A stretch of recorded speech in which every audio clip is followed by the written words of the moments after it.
Выезжая на природу, отправляясь за город и даже просто находясь на улицах, люди редко обращают внимание на свою безопасность. Между тем, практически всюду летом нас окружают клещи.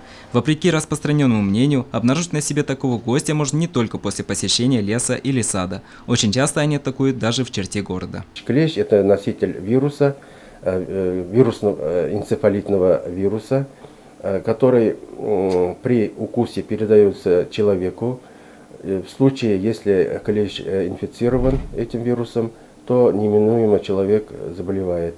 Болезнь протекает очень тяжело, с осложнениями, остаются неизлеченные, скажем, человек может остаться инвалидом, и такие случаи тоже бывают, если не обращается вовремя за лечением и не получает медицинскую помощь. Клещевой энцефалит – это острая вирусная инфекция, которая возникает у человека только после укуса клеща. Вирус поражает нервные клетки головного и спинного мозга и их оболочки, после чего развитие энцефалита и менингита нередко приводит к летальному исходу. Первые признаки интоксикации появляются через 1-2 недели после укуса клеща и длятся несколько дней. Повышается температура, появляются боли в мышцах, головная боль, тошнота и рвота. Далее, если не успеть вовремя принять меры, последствия будут гораздо хуже. При укусе клеща нужно стараться обратиться в лечебное учреждение, там квалифицированно удалят, еще обработают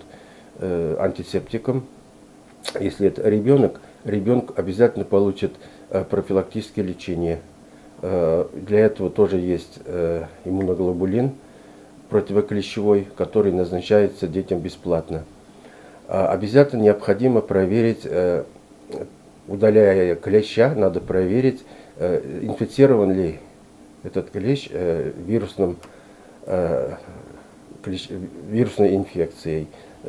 Направляется это в лабораторию, в лабораторных условиях проходит проверку. Если клещ не инфицирован, то бояться, как говорится, такого опасения нет. А если уж инфицирован, то нужно получить полный курс лечения.